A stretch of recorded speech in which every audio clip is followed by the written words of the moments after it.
muito constrangedor, assim, num constrangimento não... Era incômodo pra caramba, né? A percepção do quanto eu não sabia do que eu tinha que fazer ali, né? Então, assim, com um enorme respeito que eu tenho a todos os conhecimentos que eu pude aprender na minha graduação, na minha formação inicial, né? Mas eles foram conhecimentos que, sim, são úteis, né? Mas não deram conta de me preparar ou de me, pelo menos, me nortear ali na minha atuação, né? Então, comecei a entrar nessas reflexões, né? E essas reflexões foram amadurecendo. E aí, quando terminei o mestrado, como acho que todo mundo, quando termina o mestrado, jura por Deus que não vai fazer mais nada, né? Que vai embora dessa vida. E aí, logo em seguida, resolvi que queria fazer o doutorado, mas que queria, então, pensar a formação do professor, né? Procurei um tanto, encontrei um orientador que me aceitasse, né? Um, um exilado aí das ciências exatas e vindo dessa formação mais dura em matemática e querendo entrar na educação com todos os seus limitações. Mas vamos pensar junto, então, a formação, né? E aí, para fazer um paralelo, né, e tentando também assim mostrar um pouco essa parte minha, né, que esse meu jeito de ver os problemas e ver as coisas, né, eu tenho esse modo cartesiano, matemático de ver os problemas, de ver as coisas. Então, assim, a gente pensar, só criando um paralelo, a educação básica, a gente tem aí a prova do Enem, por exemplo, o SAEB, a prova Brasil, né? A gente tem um monte de avaliações padronizadas que, mesmo com todos os defeitos que elas têm, elas cumprem, né? Ou pelo menos elas fornecem algum substrato para a gente entender o retrato da educação básica no país hoje, né? Então, embora a gente possa criticar por muitos ângulos aí essas avaliações, elas pelo menos mostram pra gente, ó, aqui tá funcionando melhor, aqui já não tá funcionando tão bem. Isso ajuda a gente a entender onde a gente tem que investir mais, ou onde a gente tem que prestar mais atenção, ou a gente vai lá, todo ano a gente vai lá no Ceará, né? Ó, o que vocês fazem aí, cara? Que o desempenho de vocês é tão bom. E tenta aprender com eles, com alguma coisa, né? Inclusive a gente pode testar o efeito das políticas, então a gente aplica uma política nova, investe, faz uma intervenção, ano que vem, daqui 2 anos, 3 anos, a gente consegue avaliar se isso surtiu efeito ou não, né? Então essas avaliações conseguem trazer essa objetividade para essa análise, né, de como está a educação básica no país. Entretanto, para a formação docente, a gente não tem esse substrato, né, essas ferramentas que permitem essa objetividade. Existe, claro, né, o ENAD, e mais recentemente, depois que eu comecei meu projeto de pesquisa, de 2016 para cá, algumas outras coisas vêm aparecendo, né, algumas outras avaliações, mas assim, eu diria, né, de novo, com todo respeito, que o ENAD, ele, assim como ele busca, né, avaliar várias formações, não só do professor, né, ele avalia a apropriação de alguns conhecimentos, né, e que não necessariamente se traduzem-se no saber ensinar, né? Então, assim, a gente vê muito isso no fim da formação inicial, as pessoas, se vier um concurso, eu arrebento, porque eu sei cálculo, eu sei geometria analítica, eu sei derivada, eu sei vetores, eu sei álgebra linear, eu sei quem foi Piaget, Vygotsky, Skinner, o que eles disseram, as ideias centrais, eu sei responder essas perguntas todas, porque eu tenho muito conhecimento matemático, eu tenho muito conhecimento da pedagogia, mas na hora que eu chego na sala de aula mesmo eu não sei ensinar, né? Então, o avaliar que eu tento propor aqui é um avaliar que avalie isso, né? Que avalie eu tenho um pouco de receio de usar o termo competência, né? Porque por causa do caminhão de coisas que esse termo pode significar, mas que um avaliar que avalie isso, né? Esse saber ensinar. Né? Então, essa é a minha história, né? Foi isso que me trouxe para o doutorado, e o título da minha pesquisa não reflete muito bem, né, a pesquisa, ele nasceu também lá atrás, acho que já está na hora da gente repensar ele, né? Mas esse começo, pelo menos, eu acho que podia ficar, né? Que é a relação entre a teoria e prática na formação docente, né? Entre a diferença entre o que a gente é preparado na formação inicial e o que a gente de fato faz depois dali, né? Então, acho que isso fica, né? Então, as minhas questões de pesquisa são, em síntese, três. A primeira, quais são os conhecimentos necessários para ensinar matemática no ensino médio? né? Então, se não basta saber a matemática e também não basta só saber as teorias pedagógicas, então o que é que tem que saber? Que a gente, pelo jeito, sai da formação sem saber, que eu falo a gente, porque eu me incluo totalmente nessa, né? A segunda questão seria como elaborar um instrumento que avalie esses conhecimentos, né, nos futuros professores, mas que seja aplicável em larga escala, de modo que a gente possa produzir um retrato da qualidade da formação docente no Brasil, né? Então, esse instrumento ele não pode ser muito qualitativo, por exemplo, aqueles que exigem horas e uma energia enorme de trabalho para ser processado aqueles dados depois, porque a gente não vai conseguir, claro, com isso a gente consegue muitas coisas importantes, mas não produzir esse retrato, né, generalizado de como está a formação docente hoje no país, né? E aí, por fim, acho que a questão que mais me angustiava pessoalmente é como ter certeza que esse instrumento cumpre o seu objetivo, né? A gente conversava, né, eu e o Tamoio, Vinícius, mas elabora então essas questões, elabora esse instrumento e vamos aplicar para a gente coletar esses dados e ver o que acontece. Eu falava, mas eu não sei nem, primeiro, ó, a questão 1, o que eu tenho que perguntar, né? Depois, o como perguntar, né? Como fazer para avaliar isso, né? E aí como é que eu vou saber, né? Se esse instrumento que eu propus cumpre, né, com o que eu gostaria que ele cumprisse. Então, para responder as questões de pesquisa, eu fiz uma busca, né, um levantamento bibliográfico sobre os modelos de conhecimentos docentes. Isso não é original, eu busquei o que tinha pronto. Então, vamos ver o que dizem as pesquisas sobre quais são os conhecimentos que os professores precisam para ensinar. Depois, baseado no meu levantamento bibliográfico, eu desenvolvi um instrumento, desenvolvi itens que avaliem, né, esse conhecimento nos professores. E para responder a pergunta 3, eu fui estudar a psicometria, que é um processo que vem, é uma aplicação da teoria da medida lá nas ciências, que vem lá da psicologia e da psiquiatria, e que é muito aplicada hoje em ciências humanas, e especialmente em educação. Por exemplo, assim, um psiquiatra que vai tratar depressão, né, ele precisa ter um jeito de medir a depressão naquele paciente, né? Inclusive para ir medindo, para ver se o tratamento dele está surtindo efeito. Então, quando eu desenvolvo um instrumento para medir a depressão, eu preciso ter certeza que ele mede depressão e não estresse, por exemplo, né? Ou satisfação profissional, sei lá. Então, existe toda uma ciência, existe todo um aparato aí, né, teórico, para garantir que o instrumento faz aquilo que a gente projetou ele para fazer, né? Bom, para responder a primeira pergunta, eu fui estudar, né, os conhecimentos que o professor precisa ter para ensinar e o aporte teórico com o qual eu me identifiquei. E quando eu digo me identificar, é do ponto de vista prático mesmo, né, porque começou a acontecer uma simbiose muito legal. Enquanto eu estudava, eu comecei a entender o que eu sentia no começo. Eu comecei a me reconhecer na pesquisa totalmente, né? Então, o Schumann, em 86, ele, baseado numa colaboração ali de um painel, ele cunha o termo, né, PCK, que é o conhecimento pedagógico do conteúdo, que seria o conhecimento necessário para ensinar. Então, assim, essa ilustração é minha, tá? Não é do Schumann, mas assim, apenas para didatizar, você pode conhecer o conteúdo, né? Você pode conhecer a pedagogia, mas o saber ensinar reside aqui nessa interseção. É a aliança entre o conhecimento do conteúdo e da pedagogia, né? Então, como eu disse, eu saio da formação inicial tendo bastante disso e bastante disso, mas eu não sei se eu tenho muito disso, né? Talvez aí que a coisa enrosca, lá no começo da carreira, né? E o Schumann, em 86, estava tateando ainda, estava esboçando o conceito. Ele diz que o PCK ele se manifesta no professor nas formas dele representar o conteúdo, nas analogias que ele sabe fazer ali da matéria, quando ele está explicando, nas ilustrações, nos exemplos que ele sabe dar, nas maneiras que ele tem de explicar, nas demonstrações. E a gente começa a perceber isso, né? Todo mundo que já foi para a sala de aula vai lá e explica. O aluno fala, não entendi. No começo você vai lá e explica de novo, mais devagar, sei lá, né? E torce para ele entender na segunda vez.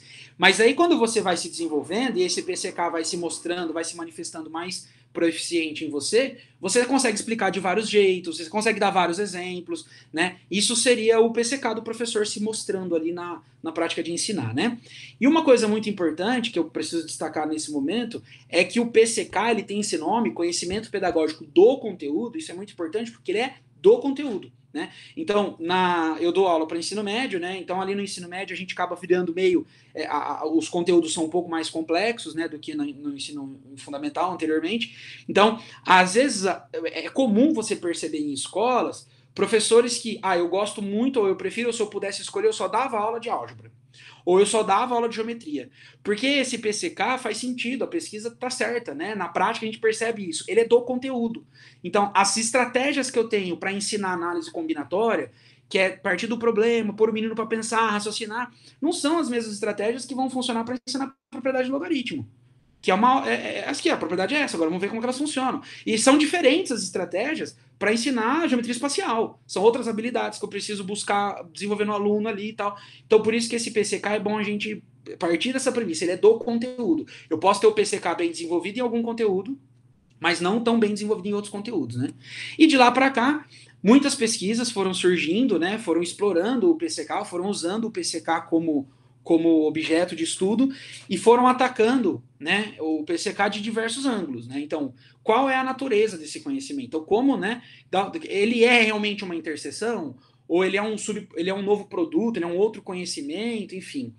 Existem outras pesquisas que vão buscar entender quais são os componentes desse PCK. Então, tudo bem, aqui é um esboço, mas o que compõe o PCK de fato, né?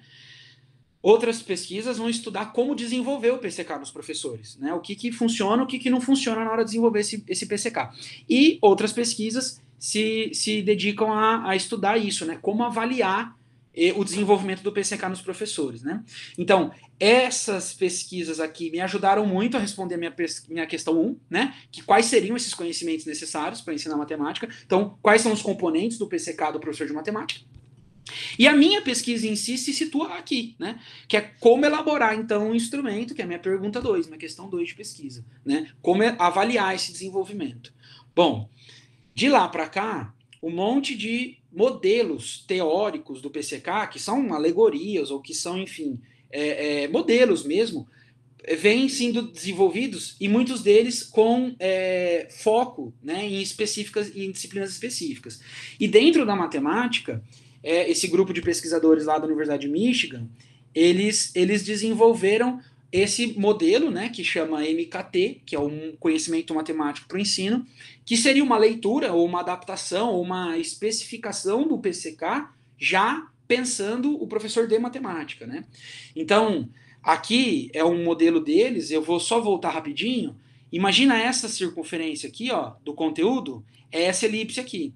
Então, essa região aqui do PCK da interseção é essa metade da elipse aqui, esse hemisfério. Tá vendo? Ó? PCK. São essas três regiões aqui. Isso aqui seria aquela interseção da figura anterior. E essa parte aqui seria essa outro hemisfério. Tá vendo? O modelo deles é dividido entre conhecimento do conteúdo e conhecimento pedagógico do conteúdo, né?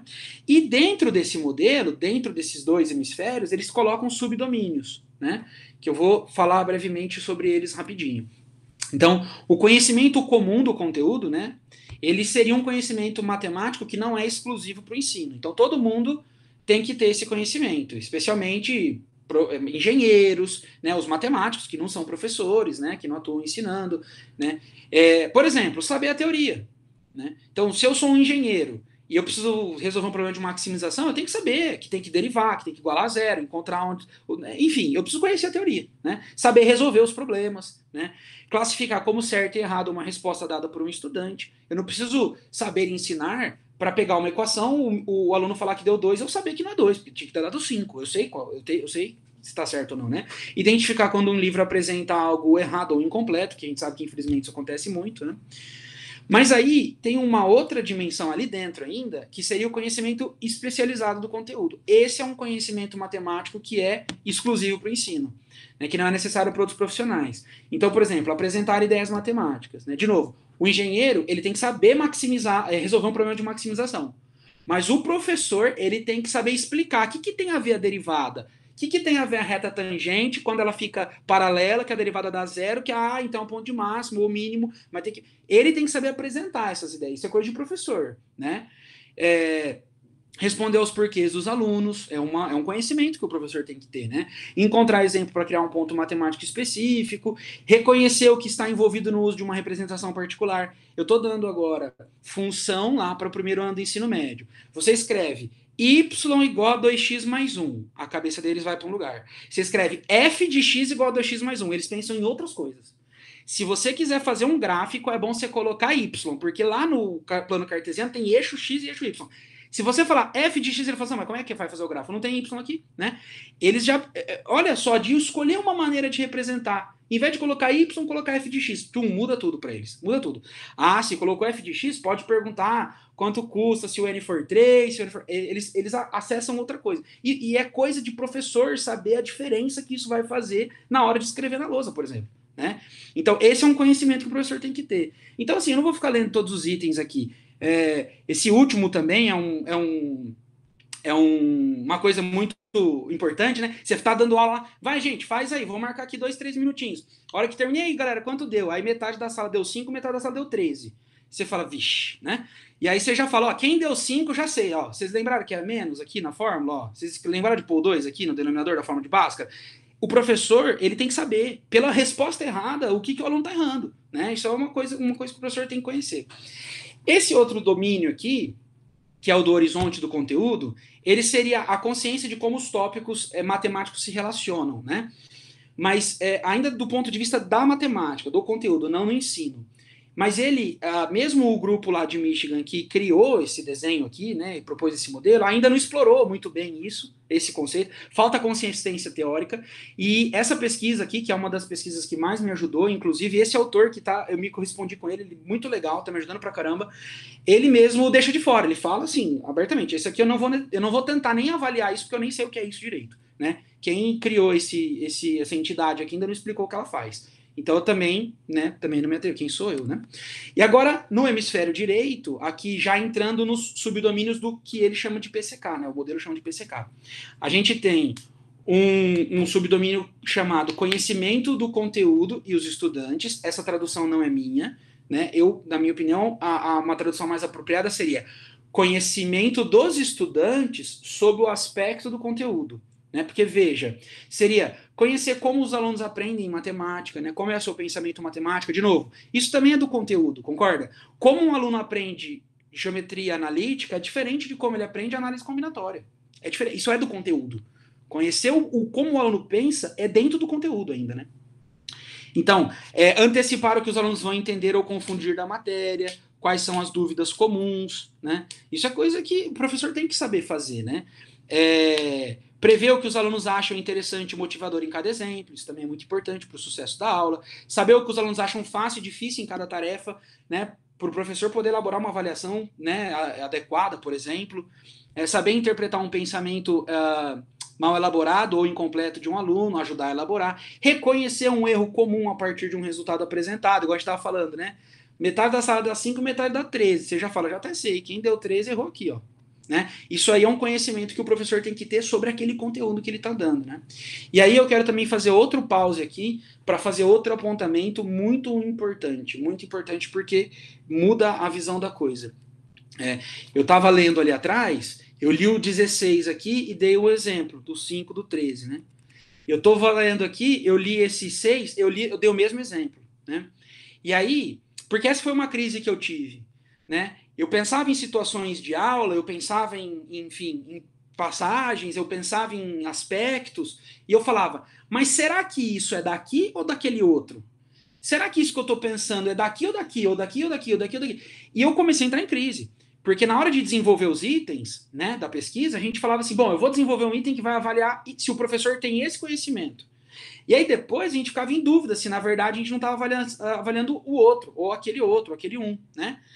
E principalmente a gente começou a ter dificuldade. A gente começava a criar itens interessantes. Eu lembrei de uma situação que aconteceu comigo numa aula uma vez, eu vou criar um item sobre isso, né? Porque, vamos ver, eu acho que isso é uma coisa que o professor tem que saber, né? Aí depois a gente não sabia em que quadradinho desses a gente colocava aquele item, né? E isso me angustiou muito. E os dois pesquisadores que estão me ajudando bastante lá dos Estados Unidos, que trabalham diretamente com os criadores desse modelo aqui, eles me deram a mesma resposta para essa pergunta. Eu disse, tá muito difícil para mim, foi muito difícil para mim e para os autores que eu convidei e me ajudaram a classificar em cada subdomínio desse nossos itens. E os dois deram a mesma resposta categoricamente. não se preocupe com isso, tá? Essas fronteiras aqui, elas não são tão definidas assim, tá? Isso é um modelo teórico, porque quando a gente começa a dialogar com a prática, essas fronteiras, elas são bem mais subjetivas do que a gente achou no começo, né? Então, não fique preocupado com isso. Esse é um outro aspecto muito importante da pesquisa, inclusive do desenvolvimento dos itens, né? Esse modelo ele não é tão engessado assim. Mas só para terminar, então, o outro subdomínio seria, de novo, eu traduziria assim, conhecer o ensino sob o aspecto do conteúdo, né? Que então seria conhecer Design of Instruction. Eu ainda não encontrei uma tradução boa, estou aceitando sugestões, mas o melhor que eu encontrei até agora é o preparar aula, né? Então, eu vou começar com esse, aí eu vou mostrar para os alunos que eles não sabem, aí eu vou vir com a teoria nova, aí eu vou dar um exemplo básico para eles aplicarem a fórmula, para ver se eles entenderam legal como usa a fórmula. Aí depois eu vou dar um mais rebuscado, e depois eu vou dar um que até precisa lembrar de outra coisa que a gente aprendeu ano passado. Enfim, design of instruction, né? Desenhar aí como vai ser a sua aula, né? A sua instrução. Escolher exemplos básicos para começar e avançados para aprofundar. Isso seriam manifestações do professor que tem esse conhecimento bem desenvolvido, né? Saber avaliar as desvantagens e as vantagens das diversas formas de representar o conteúdo. Olha o y igual a f de x aí, de novo, né? Então, assim, acaba a coisa se amalgamando, né? E aí a gente acaba tirando, assim, como que a gente vai criar itens para avaliar esses conhecimentos todos, já que eles são meio amalgamados aí. De novo, eu recebi a mesma resposta dos dois pesquisadores que estão colaborando comigo. Não se preocupe com isso, preocupe-se apenas em não criar apenas itens que avaliem isso, que é o conhecimento comum do conteúdo, que é o que, né, no começo eu sugeri que as avaliações hoje fazem, né? Então eu vou prestar um concurso para professor, ou eu vou prestar o ENAD lá, vou fazer o ENAD, ele vai avaliar se eu tenho isso aqui. Se eu sei derivada, se eu sei cálculo, se eu sei álgebra linear, né? Mas ele não vai avaliar todo o resto, né? E aí a gente usa toda essa leitura aqui, toda, mais para entrar no clima, para criar questões e tomar cuidado para que elas não fiquem ali, só ali, né? Do conhecimento comum do conteúdo. E, de novo, o conhecimento do currículo, ele se confundiria um pouco com o conhecimento do horizonte do conteúdo, porque ele seria um conhecimento de como é o currículo, né? Em que ordem as coisas estão, mas agora mais instrumentalizado para o ensino. Então, quando eu vou dar geometria analítica, eu tenho que saber que o aluno já viu função do primeiro grau, que também descreve retas no plano, né? E eu tenho que estabelecer um diálogo, né? Inclusive explicar para ele agora por que a reta pode ser vertical, porque lá no gráfico da função ela não podia, né? Quando eu estou dando discussão de sistemas lineares, não adianta eu querer falar que um sistema possível e indeterminar, um sistema impossível determina retas paralelas no plano, porque eles não viram geometria analítica ainda, né? Então conhecer o currículo nesse sentido, né? E como esse conhecimento impacta no ensinar, né? Bom, respondida a primeira questão de pesquisa, né?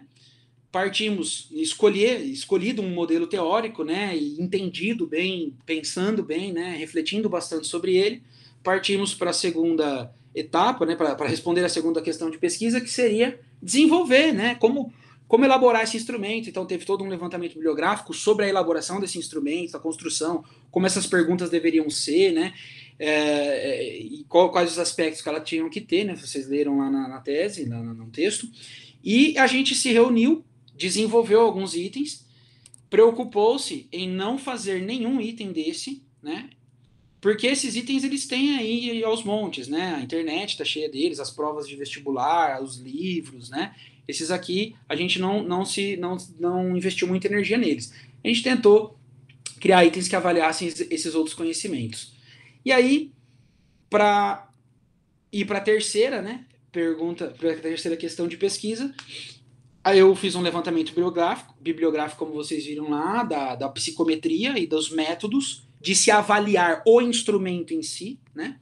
E os métodos escolhidos aqui na minha pesquisa foram a validação cognitiva e a validação de conteúdo, que é o que está sendo feito agora. Vocês não leram nada sobre isso lá no texto ainda, né? A validação cognitiva tem por objetivo responder à pergunta: os itens e as alternativas são interpretados como pretendido pelo autor? Né? Como responder essa pergunta? Pegando parte da população respondente, então, professores iniciantes no finalzinho da formação inicial, né, recém-saídos aí da graduação, e dizendo para eles, o que é que você entendeu? Me explica, né? Justifica qual é certo e por quê. Se ele e aí, de acordo com as verbalizações dele, eu vou ver se ele entendeu ou se tá, porque às vezes para mim tá ótimo, mas para ele leu e entendeu outra coisa, né? Se ele der uma justificativa lá e dizer assim, eu acho que é a B, ou então se ele disser assim, eu não sei qual é a certa, porque eu não sei o que os alunos costumam errar nessa matéria. Ótimo. Isso mostra que meu item tá fazendo aquilo que eu queria, porque eu queria justamente avaliar se ele sabe o que os alunos costumam errar naquela matéria, né? Então tudo bem se ele não souber, né? Mas desde que ele justifique dessa forma, né? Então essa é uma maneira de validar. As duas referências que eu encontrei algum detalhe sobre esse processo foram essas, né? Então, coincidentemente, as duas com 11 participantes. Uma fez 2 rodadas, então, primeiro fez com 5, reuniu os autores, reformulou os itens, depois fez de novo com 6. E a outra pesquisa já fez direto com 11, né? Para coletar essas. Porque agora você reúne os autores e repete. Gente, ó, tá todo mundo interpretando errado essa palavra, tá, isso aqui parece estar induzindo eles a erro, tal, e vamos repensar. E a outra validação é a validação de conteúdo. A validação de conteúdo, ela procura responder a pergunta: o instrumento em sua totalidade cobre todo o MKT e toda a geometria analítica? Né? Ele faz aquilo que a gente acha que ele vai fazer? Embora essas correspondências que eu tive com esses dois aí, eles me deixaram bastante à vontade com esse todo, eles falaram assim, não fica muito apegado ao todo, tá? Inclusive, eles não chamam essa validade de conteúdo, eles chamam de face validity, então validade de face. O que você vai fazer é chamar alguns especialistas e vai dizer para eles, isso aqui parece com alguma coisa que avalia essas coisas que eu quero? Você acha que tá, né? Mas não é um você acha achismo, é um você acha como especialista, né? Então eles sugerem chamar professores bastante experientes, líderes de desenvolvimento profissional, especialistas em matemática e educação matemática, né? Inclusive informação de professores, pessoas que ensinam matemáticas para professores e tal. Então, assim, o que eu fiz até agora? E eu tô com vocês. A validação cognitiva, né? Então eu chamei 4 participantes da população respondente, né? Ou seja, com pouco ou nenhuma experiência. Eu fiz com eles teleconferências que eu gravei também para consultar se eu precisar, mas eu fui tomando nota de tudo que eles falavam, né? E eles foram sempre estimulados a verbalizar o que eles estavam pensando. Eles não podiam ficar quietos. Eu ficava até chato. Eles liam, eu falava, lê em voz alta. Porque se eles enroscassem em um termo, eu já queria saber. Esse termo às vezes pode ser trocado, porque ele pode prejudicar a validade da questão. Mas a pessoa erra a questão porque não sabe aquele termo, não porque não sabe aquele conhecimento que eu quero avaliar, né? Então, eu pedia para eles lerem em voz alta. Eles acabavam de ler, ficavam 1 segundo, 2 segundos olhando para a tela, eu falava, o que você está pensando? Pense em voz alta, deixa eu saber o que você está pensando, né? E aí, de acordo com essas verbalizações, eu conseguia já tomar notas de como eles estavam interpretando aquele texto, aquela questão, né? E aí eu provocava, né? O que você entendeu da pergunta, né? Qual será a resposta certa, na sua opinião, e por quê? Então, o porquê era o mais importante, né? Se a justificativa era mais, porque uma vez eu estava dando aula dessa matéria, uma vez eu lembro quando eu tive aula dessa matéria, né? E às vezes esse justifique vinha de experiências. Às vezes o justifique vinha de comparar as alternativas. Bom, porque entre as 4, a que parece menos, né? Então, eu também consegui coletar algumas evidências nesse sentido, né? E algumas evidências foram muito interessantes, né? Do tipo, tinha uma das pessoas, um dos participantes, disse assim, nossa, quando viu que era de geometria analítica, né? Porque, de novo, é do conteúdo, então eu tive que escolher um conteúdo, né? Quando viu que todas as questões eram de geometria analítica, ela falou assim, nossa, que legal, eu tô dando geometria analítica agora, só que pela primeira vez na minha vida, né? É o primeiro ano dela como professora, assim, ali do cargo, né? E aí a gente começou a fazer as questões estavam ordenadas mais ou menos na ordem em que o currículo traz para os alunos, né?